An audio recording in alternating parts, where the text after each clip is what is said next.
I was never meant to be a warrior.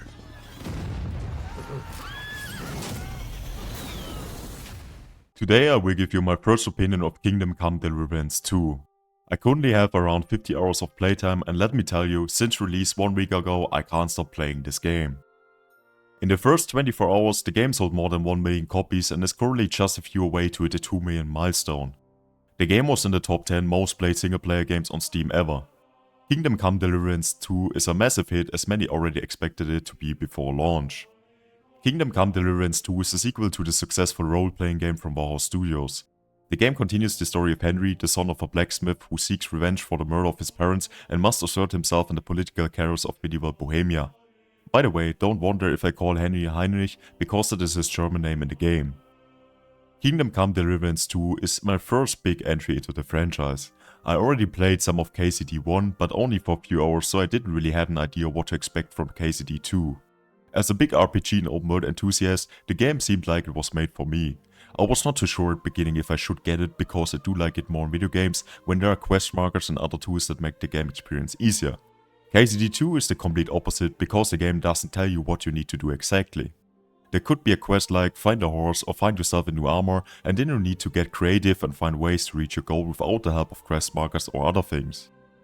At first it seems like a challenge, but I quickly adapted to this playstyle in KCD2. After a few hours I was completely hooked, because it's just so much more immersive if you need to think more about how to do the quest with no help from the game. So it could happen that you spend 1 hour trying option A, and if it doesn't work out then you try to do it the other way. In KCD2 it can happen often that you waste some time on different objectives, but in the end it feels like an adventure every time. This is probably the biggest strength of KCD2, the feeling of exploration adventure, which is not that immersive in other typical players friendly open world games, where you just run from one quest marker to another. Here you really need to think about your approach of doing the quest and find ways to reach your goal. I don't want to speak a lot about the story or the characters today. It's more about the feeling the game gives me after 50 hours of playtime and how I can't put the game down anymore.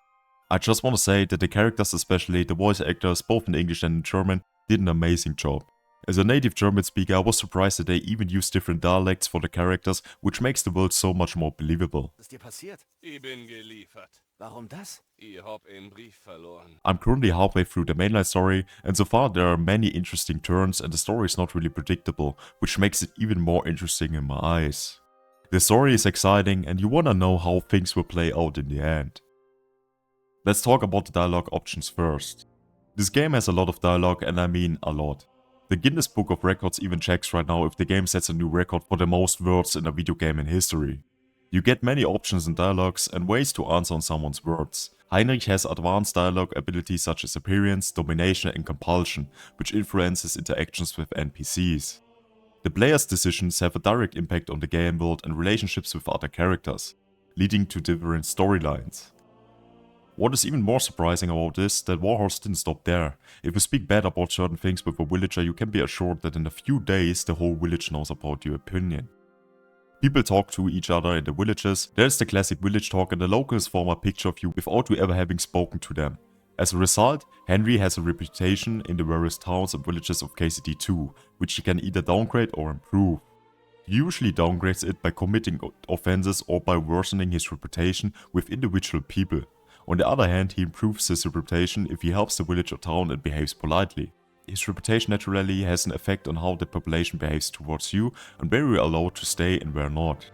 On the subject of committing offenses, if you are caught murdering or stealing, you have the option of buying your way out or facing the pillory. In the beginning you will receive mid punishments, but for more serious crimes such as murder or other offenses, the hanging may await you at the end. All these actions are captured in great and complex cutscenes by Warhorse. What is also really special about Kingdom Come Deliverance II is that every action you are involved in is completely detailed. So, for example, if you need to craft a new weapon, you will be the blacksmith and craft yourself a new weapon. The whole forging process is very detailed and precisely designed, and the player has to carry out every single step himself. The same applies to alchemy. For example, Henry makes his own potions and of course has to pick the raw materials such as various plants himself beforehand. You also have to be careful not to take too much time and cause the plants to go bad, which means you can no longer use them to make potions. The attention to detail is also firmly rooted in the game's quest design. Every action you have to take is carefully designed and crafted, making the game feel very immersive and realistic. Apart from KCD2 and KCD1, I have never played an open world RPG game that is so detailed and realistic in its actions. The game that comes closest is probably Red Dead Redemption 2, but Kingdom Come Deliverance 2 takes the realism up a level. The combat system KCD2 has been improved compared to KCD1 and now feels smoother and more accurate. It takes a little while to get used to, and at first you think why is it so unnecessarily slow and complicated, but once you understand the system it's a lot of fun and offers a perfect contrast between skill and simplicity. There are many new weapons in KCD2. There are also new weapon categories such as the crossbow and early firearms. However, both take a long time to reload, especially the firearm, but they do a lot of damage. In addition to the bow, the crossbow is also now a valid option for hunting and offers opportunities to take out enemies from ambush. When fighting, it is important to take a close look at your opponents.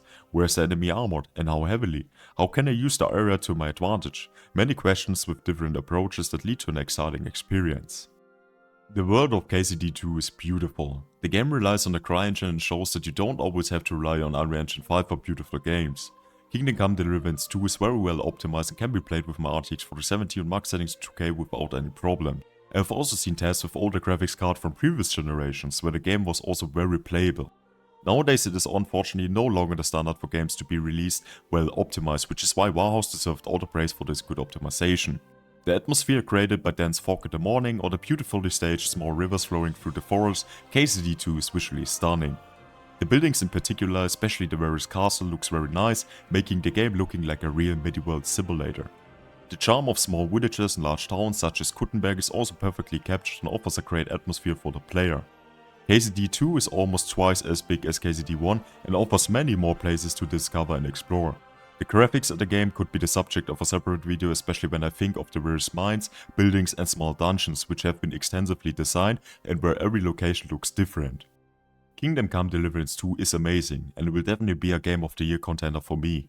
I was really surprised that the game immediately hooked me from the start and I might want to visit the first KCD as well after playing this masterpiece.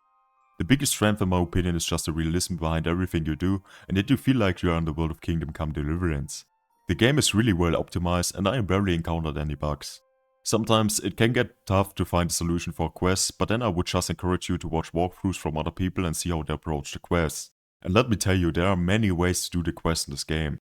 I will probably post a more in-depth review after finishing the game, so this was my review of the completing half of the game and not the complete game. So far, I love the game and I'm excited to get back into this world every day. This game definitely belongs to the category of games which will replace your life for a few weeks.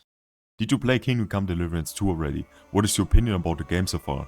Feel free to write a comment down below and like the video if you enjoyed my review. Subscribe to the channel to never miss any new gaming reviews. Thank you for watching today's video and I will see you guys in the next one.